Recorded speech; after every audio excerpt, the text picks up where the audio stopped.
আপোনালোকে নতুনকৈ ফাৰ্মিং বিজনেছটো কৰিম বুলি ভাবি আছে নেকি? যদি ভাবি আছে তেতিয়াহ'লে এই তথ্যটো একদম শেষলৈকে চাব, কিয়নো সঁচা কথাটো আপোনালোকক কোনেও নকয়।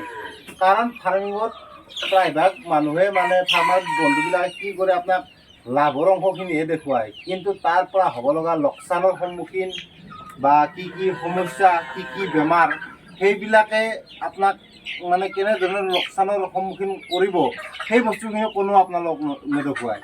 গতিকে আজি মই সঠিক তথ্য এই ভিডিঅ'টোৰ মাজেৰে আপোনালোকক দি আছোঁ, একদম শেষলৈকে চাব। কি হয়, আপোনালোকে বৰ্তমান সময়ত গৰমৰ যিটো ছিজন আছে, জুন, জুলাই, আগষ্ট, এই 3 মাহত ফাৰ্মিং বিজনেছটো একেবাৰে আৰম্ভ নকৰিব। প্ৰথম কথা, এইখিনি সময়ত বহু ধৰণৰ বেমাৰ আহে। দ্বিতীয় কথা, আপোনালোকে এইখিনি সময়ত মাৰ্কেটটো খুব ডাউন হৈ যায়। আৰু তৃতীয়তে কি হয়, বেপাৰীৰ যিটো কানেকশ্যন, সেই কানেকশ্যনবিলাক কমি যায়। কি কাৰণত? এতিয়া এই সময়ছোৱাত কি হয়, আপোনাৰ অম্বুবাচী মেলা আহে, ভলে বম আহে। কি হয়, আমাৰ বহুত মানুহে মাছ মাংস খোৱাটো কমাই দিয়ে বা বন্ধ কৰিয়ে দিয়ে প্ৰায়। সেইকাৰণে কি হয়, আমাৰ মাৰ্কেটত মাংসৰ ডিমাণ্ডটো কমি যায়। তেনেকুৱা ফলস্বৰূপে কি হয়, আমাৰ তেনেকুৱা কাৰণত কি হয়, আমাৰ মুৰ্গীবিলাকৰ ফাৰ্মাৰ বন্ধুবিলাকৰ মুৰ্গীবিলাকৰ দাম নাপায়। মাৰ্কেটত যেতিয়া বিক্ৰীটো কমি যায়, তেতিয়া কি হয়, মালটো এভেইলেবল ষ্টক হৈ যায়। এভেইলেবল ষ্টক হ'লে কি হ'ব, আমিতো ৰাখি থ'ব নোৱাৰে বা বেছি দিনলৈ ৰাখি থ'লেও লছৰ সন্মুখীন হৈ যায়। গতিকে ইয়াক উলিয়াব লগা হয়। তেতিয়া কি কৰে, কম দামতে উলিয়াই দি দিয়ে। যিহেতু ৰাখি থ'লেও লোকচান, কম দামত হ'লেও উলিয়াই দি দিয়ে। গতিকে তেতিয়া কি হয়, লছৰ সন্মুখীন হয়। আৰু এইখিনি সময়ত আপোনাৰ CRD হওক, কৰাইজা বেমাৰ হওক, বহুত ধৰণৰ সমস্যা এই সময়ছোৱাত দেখা দিয়ে। তাৰ ফলত কিছুমান মৰি যায়, তেনেকুৱা ধৰণৰ লোকচান হ'ব। আৰু আমাৰ মেইন প্ৰব্লেমটো হৈছে কি, সঠিক বেপাৰী এজনৰ কানেকশ্যন। বেপাৰী এনেকুৱা এজন বেপাৰী, যাতে আপোনালোকে আগতে পোনপ্ৰথমে কি কৰিব, মাৰ্কেটখন ঘূৰি বেপাৰীৰ লগত কানেকশ্যন কৰি ল'ব।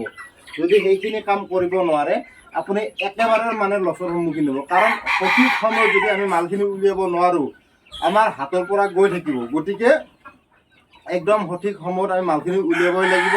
সেইকাৰণে আমি এই কামখিনি কৰাৰ আগতে মাৰ্কেটখন ছাৰ্ভে কৰি লোৱাটো অত্যন্ত জৰুৰী। আপুনি মাৰ্কেটখন ছাৰ্ভে কৰি ল'ব, বেপাৰীৰ কানেকশ্যনটো বনাই ল'ব। তাৰ পাছতে আপুনি এই কামটো আৰম্ভ কৰিব, কিন্তু এই ছিজনটোত নহয়। এই ছিজনটোত আৰম্ভ কৰিয়ে আপুনি একেবাৰে লছৰ সন্মুখীন হ'ব লাগিব। বিভিন্ন ধৰণৰ বেমাৰ আজাৰ, প্লাছ আপোনাৰ এই সময়ছোৱাত মাৰ্কেটটো ডাউন হৈ যায়। গতিকে এই সময়ছোৱাত নকৰিব। বাকী আগষ্ট মাহৰ পিছৰ পৰা, ছেপ্টেম্বৰ মানৰ পৰা আপোনালোকে এই বিজনেছটো আৰম্ভ কৰিব।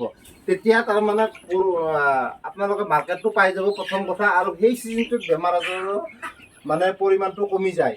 সেইকাৰণে তেতিয়া কৰিলে আপোনালোকে লাভৱান হ'ব পাৰিব আৰু এটা উৎসাহ পাই যাব যাতে কৰিব পাৰি। কিন্তু এই ছিজনটোত কৰিলে আপুনি আৰম্ভ কৰিয়ে মৰহি যাব লগা হ'ব।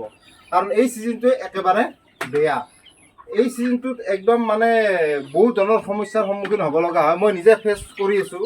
সেইকাৰণে মই আপোনালোকক এই কথাখিনি আজি দাঙি ধৰিলোঁ। আৰু এই কথাখিনি মই আপোনালোকক এইকাৰণে আৰু মোক কেইজনমান ফাৰ্মাৰ বন্ধু, তেখেতসকলত কি হ'ল, মুৰ্গীবিলাক ফাৰ্মত ডাঙৰ হৈ গৈ আছে, বেপাৰী পোৱা নাই, কানেকশ্যন পোৱা নাই, ক'ৰবাত বেপাৰী বেছি কিন্তু দাম পোৱা নাই, একদম লছত দিব লগা হৈছে। সেই সমস্যাবিলাক দেখা দিছে। গতিকে এই সময়ছোৱাত আপোনালোকে একেবাৰে নকৰিব। আপোনালোকে এইখিনি বস্তু আপোনালোকে নিজে মাৰ্কেটটো ছাৰ্ভে কৰি লৈ ল'ব, তাৰ পাছতে এই কামখিনি আৰম্ভ কৰিব।